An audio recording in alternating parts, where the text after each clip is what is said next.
안녕하세요. 라키아TV 이은성 약사입니다. 반갑습니다. 참 오랜만에 영상을 올리게 되네요. 우리 구독자 여러분들 코로나19에 잘 대응하고 계시죠?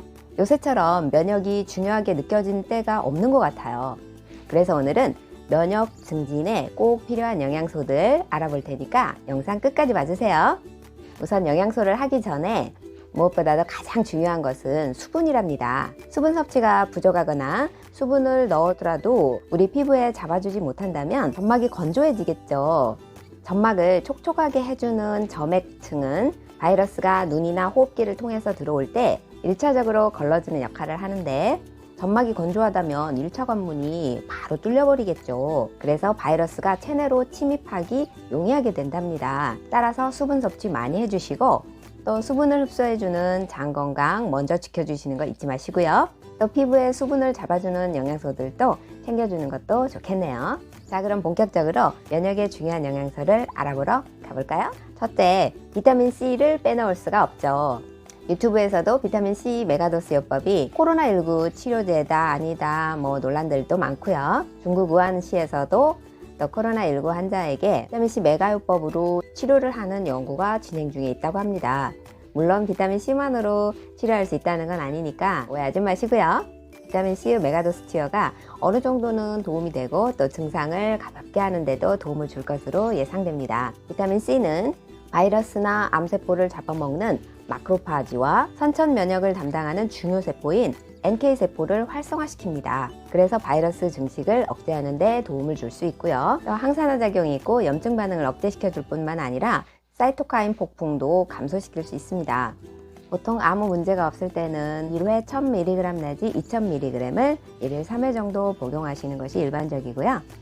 암이 있거나 혹은 바이러스에 감염이 되었을 때는 더 많은 양을 사용하는데, 요거를 한꺼번에 많이 복용한다고 해서 다 흡수되는 게 아닙니다. 보통 1회 복용량은 1000 내지 2000 정도 수준으로 해서 횟수를 늘리는 방법으로 양을 증량하시는 게 좋습니다.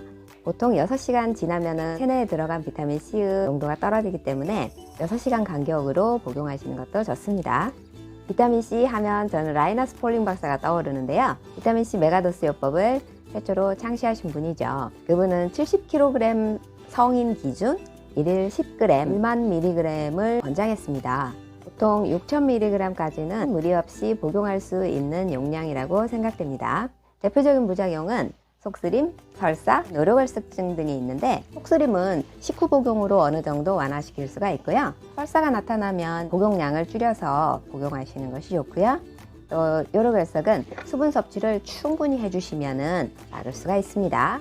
또 무조건 천연 비타민 C만 좋다고 또 하시는 분들도 있는데, 사실 천연 비타민 물론 좋습니다. 부작용도 훨씬 적었던 것 같고요. 하지만 함량이 적어서 메가도스를 쓰기에는 경제적인 부담이 너무 큰 단점이 있습니다. 그리고 오랫동안 경험적으로 써본 결과 합성 비타민 C도 저렴한 가격으로 확실한 효과를 보이고 있습니다. 이런 알약 형태로도 참 많이 나가고 있고요. 그리고 또 상큼한 레몬 맛에 가루로 된 제품을 이용하는 것도 좋고요. 또 요새는 리포솜 형태의 비타민C도 생산됩니다. 저는 사실 비타민C 1000mg 알약이 너무 커서 이게 삼키는데 좀 공포스럽기도 하거든요. 그래서 저는 이걸 복용하고 있어요. 리포솜 형태의 비타민C는 해외 제품들도 많이 있지만, 저희는 지금 국내 조화제약에서 출시한 큐어 서포트 리포뮬러 비타민C예요. 이렇게 시럽으로 나와서 요거를 컵에다가 따라 먹는 방식으로 복용하면 되는데요. 5ml당 750mg의 비타민C가 들어있습니다. 근데 저는 액상이라 신맛이 좀 걱정이 됐는데 전혀 신맛이 나지 않고 또 고소하고 맛있어요. 리포솜 비타민C는 인체의 세포막에 인지질이라는 구조가 있거든요. 그 인지질 내부에 비타민C를 넣어 놓은 거예요. 그러니 들어가자마자 그대로 흡수되고 또 파괴도 되지 않고 속쓰림도 거의 없고요. 저인신의 세포로 잘 간다는 장점이 있어요. 그래서 일반 비타민C보다도 혈중 농도가 상당히 높게 나타납니다. 그런데 단점은 역시 250ml 한 병당 5만원이라고 하는 다소 비싼 가격이 좀 단점이라고 볼 수 있겠네요. 또 알약 중에서 위장장애의 단점을 보완한 버퍼드 비타민 C도 있는데 이는 비타민 C의 산성을 중화를 시켜주는 미네랄을 결합시켜 놓은 형태예요. 나트륨이나 칼슘, 마그네슘 등을 결합한 형태가 대부분인데요. 이 중 칼슘 트레온산이 포함된 에스터C는 가장 그 중에서는 유명하다고 볼 수 있어요. 그런데 이거는 적정 용량에서는 속쓰림무 부작용도 없고 좋은데, 다만 메가도스를 쓰기에는 칼슘염 때문에 신결석 위험도가 좀 더 올라가기 때문에 권장되지 않습니다. 둘째, 비타민 D입니다. 비타민 D는 햇볕을 받으면 자연적으로 체내에서 합성이 되기 때문에 과거에는 그다지 부족하지 않았던 영양소였어요. 그래서 과거에는 밖에서 많이 뛰어놀았고 또 지금처럼 대기가 오염이 되지도 않았죠. 그런데 최근에는 실내 생활이 참 많고 또 미세먼지의 영향 탓으로 대기가 오염돼서 충분히 햇볕을 받을 수가 없고, 또 아무래도 두꺼운 옷으로 꽁꽁 싸매고 실내 생활을 하기가 쉬운 겨울철에는 더더군다나 부족해지기 쉬운 영양소예요. 그래서 그런지 비타민 D의 체내 농도는 12월부터 3월까지가 가장 낮게 나옵니다. 그래서 이 시기에 가장 바이러스에 취약하게 되는 거죠. 그리고 우연인지 외국인들과 중동 지역 사람들의 비타민 D의 농도가 낮다고 합니다. 비타민 D는 유해 바이러스나 세균과 싸워 이기는 자연 항균 단백질인 카텔리시딘의 생성을 유도합니다. 카텔리시딘은 결핵균도 사멸시킬 수가 있답니다. 실제 조은경 충남대 교수팀이 비타민 D에 의해서 유도되는 카텔리시딘에 의해서 결핵균이 사멸되는 메커니즘을 밝혀내기도 했었죠. 비타민 D는 특히 호흡기의 면역에 상당히 중요하다고 볼 수 있습니다. 비타민 D는 과잉 투여 시에 독성이 있어서 결핍증이 없었던 과거에는 독성이 무서워서 하루에 1000유니트까지만 복용했었던 때도 있었답니다. 아마도 과거에는 결핍 자체가 없다 보니까 쉽게 독성 농도에 다다르지 않았나 싶어요. 그러나 최근에는 결핍인 경우가 많이 늘어나고 있고, 많은 연구들에서 속속 고용량을 적용하고도 독성이 발현되지 않았던 연구들이 아주 많습니다. 보통 1일 2000에서 4000 IU까지 정도는 일반적으로 복용할 수 있고요. 또 결핍 정도에 따라 5000 IU 정도를 복용하는 사례도 많아지고 있습니다. 제품은 아주 다양한 용량들이 출시되고 있는데요. 400 IU, 1000 IU, 또 2000 IU, 5000 IU 이렇게 아주 다양하게 용량이 출시되고 있으니까 약사님과 상의해 보시고 복용하시면 되겠습니다. 셋째, 아연입니다. 아연도 면역하면 빼놓을 수 없는 영양소이죠. 아연은 백혈구를 생성하는 데 꼭 필요하고요. 정상적인 세포 분열을 촉진해서 상처나 염증이 빨리 회복되도록 도와줍니다. 아연 50mg 단일 제제도 나오지만 비타민 D, 비타민 C, 아연을 복합하여서 이렇게 면역에 도움을 주는 제품으로 나온 면역 밸런스 V2라고 하는 제품도 나와 있습니다. 특히 이 제품에 사용된 아연은 그냥 아연이 아니고 메타센테라퓨틱스라고 하는 회사에서 독자적으로 개발한 특이 미네랄 전달 기술이 적용된 아연입니다. 여기에다가 베타글루칸, 프로폴리스, 영지버섯 다실체 추출 분말, 효모 추출물, 대두배아 추출물, 또 옥수수 수염 추출 분말 등이 함유되어 있네요. 넷째, 요오드입니다. 요오드 하면 갑상선 호르몬 원료가 떠오르고 또 소독약이 떠오르실 거예요. 요오드는 물론 독성도 있지만 면역에서도 중요한 역할을 합니다. 요오드가 부족하면 저체온증이 오기가 쉽고 대사가 저하가 됩니다. 체온이 1도 떨어지면 면역력 30% 떨어진다는 얘기 많은 분들이 들어보셨을 거예요. 적절한 체온을 유지해주고 또 면역세포의 기능을 높여준답니다. 요오드는 미역이나 다시마 등에 많이 들어있어서 평상시에 그런 걸로 섭취하시는 것도 아주 좋고요. 요오드 수치가 많이 낮으신 분들이 있어요. 이런 분들을 위해서 약국에서 접할 수 있는 요오드 보충용 건강기능식품으로서 티드림이라는 제품이 출시가 되어 있어요. 티드림이라는 제품은 요오드, 셀레늄, 그리고 아연이 혼합되어 있고요.